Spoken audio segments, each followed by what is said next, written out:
Le premier jour de la semaine, à l'aube, alors qu'il faisait encore sombre, Marie de Magdala se rend au tombeau et voit que la pierre a été enlevée du tombeau.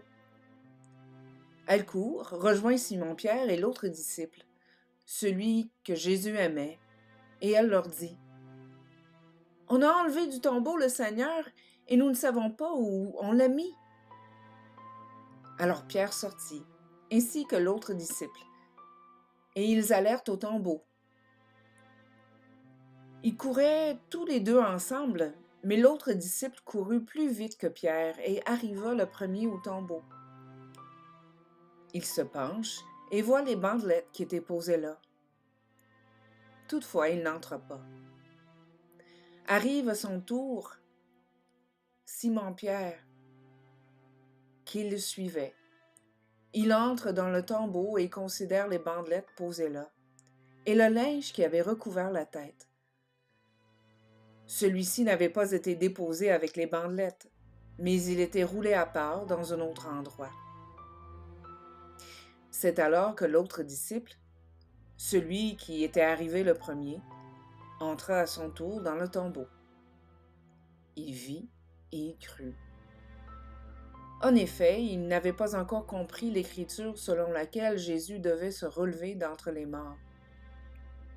Après quoi, les disciples s'en retournèrent chez eux. Marie était restée dehors, près du tombeau, et elle pleurait. Tout en pleurant, elle se penche vers le tombeau, et elle voit deux anges vêtus de blanc, assis à l'endroit même où le corps de Jésus avait été déposé, l'un à la tête et l'autre aux pieds. « Femme, lui dirent-ils, pourquoi pleures-tu? » Elle leur répondit, « On a enlevé mon Seigneur, et je ne sais pas où on l'a mis. » Tout en pleurant, elle se retourne, et elle voit Jésus qui se tenait là. Mais elle ne savait pas que c'était lui. Jésus lui dit, « Femme, pourquoi pleures-tu? Qui cherches-tu? » Mais elle, croyant qu'elle avait affaire au jardinier, lui dit, « Seigneur, si c'est toi qui l'as enlevé, dis-moi où tu l'as mis et j'irai le prendre. » Jésus lui dit, « Marie. » Elle se retourne et lui dit en hébreu, « Rabouni », ce qui signifie « Maître ». Jésus lui dit, « Ne me retiens pas, car je ne suis pas encore monté vers mon Père. Pour toi, va trouver mes frères et mes sœurs et dis-leur que je monte vers mon Père qui est votre Père, vers mon Dieu qui est votre Dieu. » Marie de Magdala vint donc annoncer aux disciples, « J'ai vu le Seigneur, et voilà ce qu'il m'a dit. »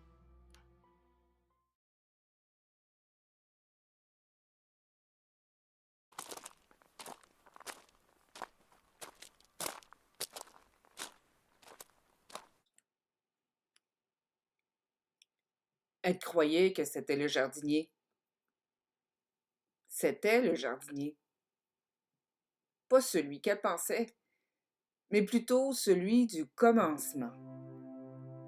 Le jardinier dont le souffle planait sur la surface des eaux du chaos et du vide et qui fit émerger de la boue primordiale un jardin immense.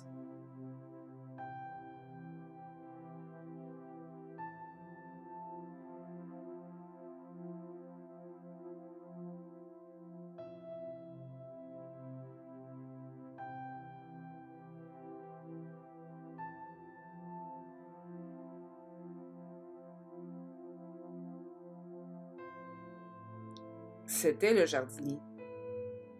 Celui qui n'en pouvait tellement plus d'être séparé de nous, qu'il est désormais Dieu avec nous, dans la vie, dans la mort, dans la vie au-delà de la mort. C'est terrible comment ça tue, être réduit à une étiquette qu'on accole à tort ou à raison. Elle, c'est une dévergondée. une maudite folle, une malade mentale. Lui, c'est un itinérant, un ivrogne, un enfant gâté, un révolutionnaire, un agitateur public. Lui, il a dit seulement une parole, et la lumière fut dans les ténèbres, le chaos et le vide de sa vie. Ce jardinier sema abondamment partout, parmi pierres et ronces, comme dans la bonne terre, car il savait que de belles choses peuvent germer là où l'on s'y attend le moins. La plus petite graine qui s'enracine peut devenir un arbre où nichent les oiseaux. Ce jardinier savait greffer de nouvelles branches de façon à ce que toutes sortes de moineaux soient accueillis. Quand il le fallait, il déracinait les mauvaises herbes qui étouffent la vie, ou il ôtait les pierres, celles des murs qui nous divisent comme celles qu'on se jette. On pensait pouvoir sceller son destin à lui derrière une pierre.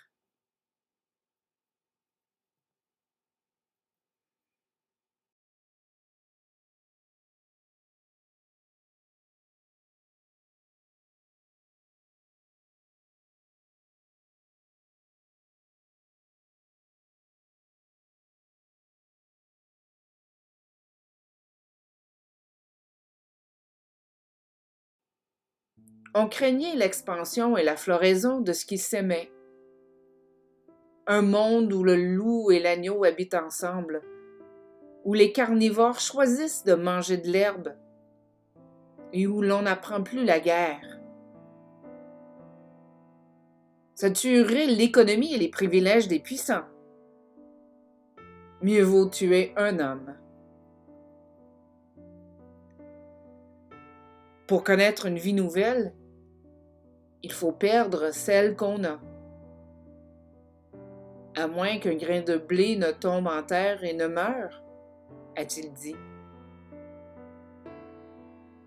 Le jardinier a été enterré. Mais il est plus que résilient, absolument pas tuable. La moindre fissure, il fait tout éclater. La vie se fraye un chemin. À nouveau, il dit seulement une parole, et la lumière jaillit dans les ténèbres, le chaos et le vide de sa vie. Marie, la croix, treillis d'une vie nouvelle. C'est le jardinier, celui qu'elle, Marie, n'espérait plus. La mort ne pouvait pas le retenir, et elle non plus. Rien ne sera plus pareil, et c'est tant mieux.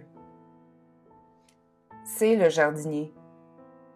Il se répand comme la pluie qui arrose une terre séchée, la ramenant à la vie. Une vie tout autre. Ne me retiens pas. Ne t'accroche pas à cette expérience spirituelle intime. Ce n'est pas pour ça que je suis venue. Va vers mes frères et mes sœurs qui ont faim et soif, d'amour et d'espérance comme de nourriture et d'eau vive. Ne me retiens pas. Relève la tête, regarde plus haut. Le règne de Dieu vient, il est déjà là. Va vers mes frères et mes sœurs et dis-leur que désormais c'est en prenant soin des autres que vous vous approcherez de moi. Je retourne auprès de mon Père qui est votre Père, vers mon Dieu qui est votre Dieu. Nous sommes frères et sœurs d'une même famille, habités du même souffle de vie, chargés d'une même mission. Servir, préserver la création tout entière et cultiver la vie jusqu'à l'abondance. Mettez votre confiance en moi. Vous ferez les œuvres que je fais Vous en ferez même de plus grandes, parce que je vais au Père. Ne me retiens pas, ne m'empêche pas d'atteindre les zones les plus arides de la terre. Au contraire, que tes paroles et tes gestes répandent la bonne nouvelle. Allons donc vers nos frères et sœurs. C'est le jardinier, encore et pour toujours. Il vient au-devant de nous et nous invite à sa suite, pour la gloire de Dieu et le salut du monde que Dieu aime tant. Ainsi soit-il. Amen.